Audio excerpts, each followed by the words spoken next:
অবশেষে 10 বছর পর ইনস্টাগ্রামে দেব শুভশ্রী দুজনকে আনব্লক করলেন।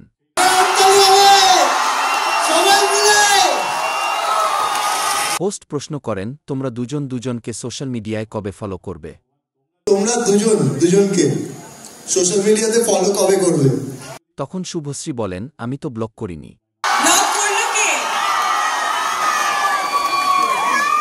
আমি ব্লক করিনি।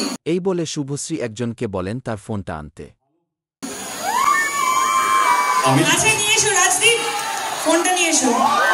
ফোন আনতে আনতে শুভশ্রী হাত উঁচু করে দেবকে আলতো করে মার দেওয়ার ভঙ্গি করেন। এরপর দেবও তার ফোনটা আনতে বলেন।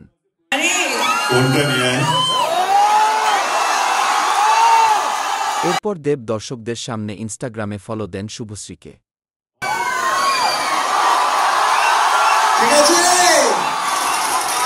এরপর দুজন ফোন উঁচু করে দর্শকদের দেখান।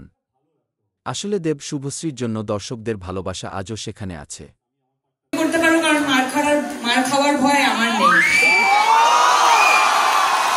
10 বছর আগেও যেমন আজও তেমন। অনেক দিন পর একই মঞ্চে এসে দুজনকেই অনেক খুশি দেখা যায়।